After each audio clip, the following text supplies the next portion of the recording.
극동방송을 사랑하시는 청취자 여러분, 그리고 이북 땅과 저 멀리 북방 대륙에서 주님의 세미한 음성을 기다리는 성도 여러분, 안녕하십니까? 오늘도 우리 삶의 유일한 소망 되시는 주님의 은혜가 여러분의 심령에 강수처럼 흐르기를 축복합니다. 우리는 인생을 살며 수많은 길을 만납니다. 어떤 길은 탄탄대로처럼 매끄럽지만 어떤 길은 도저히 넘을 수 없을 것 같은 거대한 벽에 가로막혀 끊어지기도 합니다. 질병의 벽, 가난의 벽, 관계의 벽, 그리고 무엇보다 죄로 인해 하나님께 나아갈 수 없는 영적인 벽 앞에 설 때 우리는 절망합니다. 내 인생은 여기서 끝인가? 더 이상 갈 곳이 없는가? 성경은 그런 우리에게 놀라운 선포를 합니다. 예수 그리스도께서는 단순히 길을 안내하는 가이드가 아니라 스스로 내가 곧 길이다 라고 말씀하셨습니다. 길 없는 곳에 길을 내시고 끊어진 곳을 잇는 길을 만드시는 분, 웨이메이커, 이분이 바로 우리 주님이십니다. 오늘 본문인 요한복음 4장에는 인생의 모든 길이 막혀버린 한 여인이 등장합니다. 그녀는 스스로 쌓아올린 혹은 세상이 강요한 거대한 성벽 뒤에 갇혀 있었습니다. 오늘 이 여인의 발자취를 따라가며 주님께서 어떻게 우리 인생의 담을 허물고 새로운 길을 내시는지 함께 나누고자 합니다. 본문의 여인은 정오에 물을 기르러 나왔습니다. 팔레스타인의 정오는 타는 듯한 열기 때문에 아무도 밖으로 나오지 않는 시간입니다. 왜 그녀는 이 뜨거운 고독의 시간을 선택했을까요?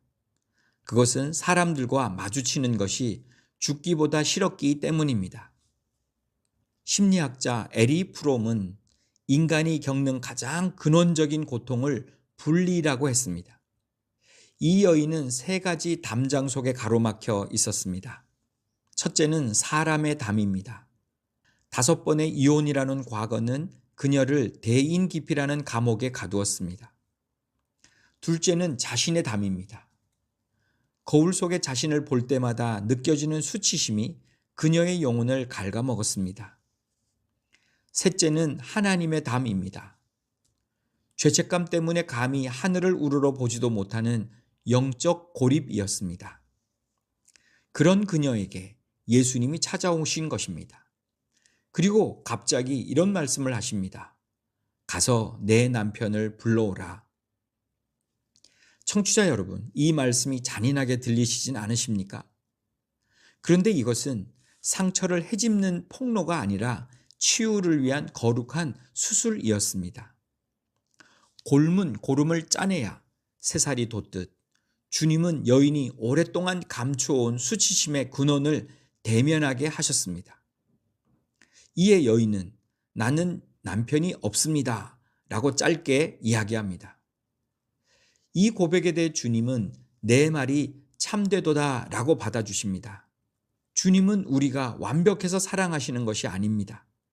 오히려 우리가 주님 앞에서 나는 이런 사람입니다 라고 깨어진 진실을 내어놓을 때 주님은 그 속에서부터 회복의 길을 만드십니다. 지금 여러분이 주님 앞에 숨기고 있는 물동이는 무엇입니까? 주님은 오늘 그 아픔을 당신 앞에 정직하게 꺼내어 놓으라고 말씀해 주고 계십니다. 자신의 치부가 드러나자 여인은 당황하여 화제를 바꾸고자 합니다. 당시 유대인과 사마리아인 사이에는 수백 년 동안 이어진 깊은 정오의 벽이 있었습니다. 우리는 그리심산에서 예배하는데 당신들은 예루살렘에서 해야 된다면서요? 그녀는 해묵은 종교적 논쟁을 꺼내놓고 그 뒤에 자신을 숨으려고 했습니다. 그때의 예수님은 장소와 형식이라는 낮은 담장을 단번에 허무시고 하나님께 직접 닿는 영원한 길을 선포하십니다. 그것이 바로 예배입니다. 하나님은 영이시니 예배하는 자가 영과 진리로 예배할지니라. 여기서 영, 푸뉴마는 건물이나 형식이 아니라 하나님의 영과 내 영이 맞닿는 인격적인 소통을 의미합니다. 우리와 하나님과의 영적 소통이 일어날 때 그것이 참된 예배가 됩니다. 내 자아가 죽고 내 안에 성령께서 역사하실 때 우리는 비로소 인간적 한계를 넘어 하나님 아버지의 품 안으로 들어갈 수 있습니다. 또한 진리, 알레테이아는 감추지 않는다라는 의미 가지고 있습니다. 즉 하나님 앞에 가면을 벗고 정직하게 서는 것이 예배입니다. 예배는 하나님의 말씀이라는 거울 앞에 자신의 실상을 비추어 보면서 하나님, 저는 이런 사람입니다 라고 말씀 앞에 자신을 고백할 때 주님은 우리를 하나님께로 가는 길로 인도해 주십니다. 예배는 또한 우리가 하나님을 찾아가는 고행이 아닙니다. 본문 23절에 보면 아버지께서는 자기에게 이렇게 예배하는 자들을 찾으시느니라 라고 말씀하셨습니다. 잃어버린 자식을 기다리는 아버지의 심정으로 우리를 찾고 계신다는 것입니다.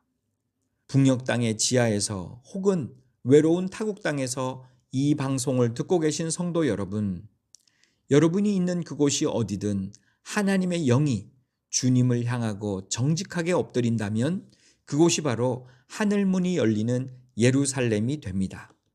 주님은 제도와 전통의 담을 뚫고 여러분의 심령으로 들어가는 영적 고속도로를 지금 만들고 계십니다. 주님을 만난 여인에게 가장 극적인 변화는 28절에 나타납니다.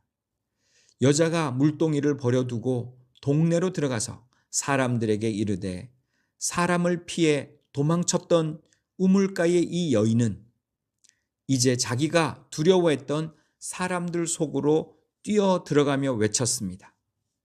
이것이 복음의 능력입니다. 하나님의 압도적인 사랑을 경험하면 세상의 시선은 더 이상 공포의 대상이 아닙니다.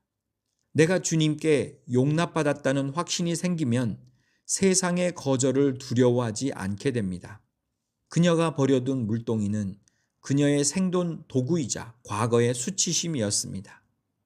하지만 영원히 목마르지 않는 생수 되신 예수님을 만나자 더 이상 낡은 물동이에 집착할 필요가 없어진 것입니다. 이제 그녀는 세상은 피해야 할 감옥이 아니라 예수를 전해야 할 선교의 현장이 되었습니다. 그래서 와서 보라, come and see. 그녀의 외침은 한 개인의 변화를 넘어 사마리아 온 동네를 주님께로 인도하는 생명의 길을 닦는 소리가 되었습니다.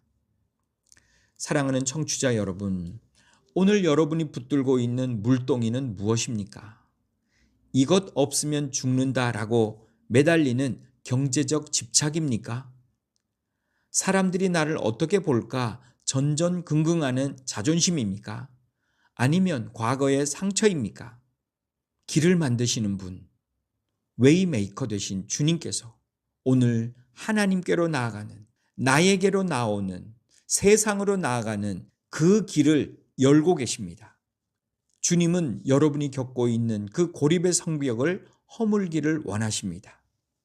주님은 여러분이 겪고 있는 그 영적 갈증을 해결해 주길 원하십니다. 이제 그 낡은 물동이를 과감하게 내려놓으십시오. 주님께서 내신 길을 따라 걸어가십시오. 나 자신과의 정직한 화해가 시작되어지고 하나님 아버지와의 막혔던 통로가 열리며 두려움의 대상이었던 세상을 향해 축복의 통로로 달려나가는 역사가 여러분의 삶에 일어나기를 주님의 이름으로 간절히 축원합니다.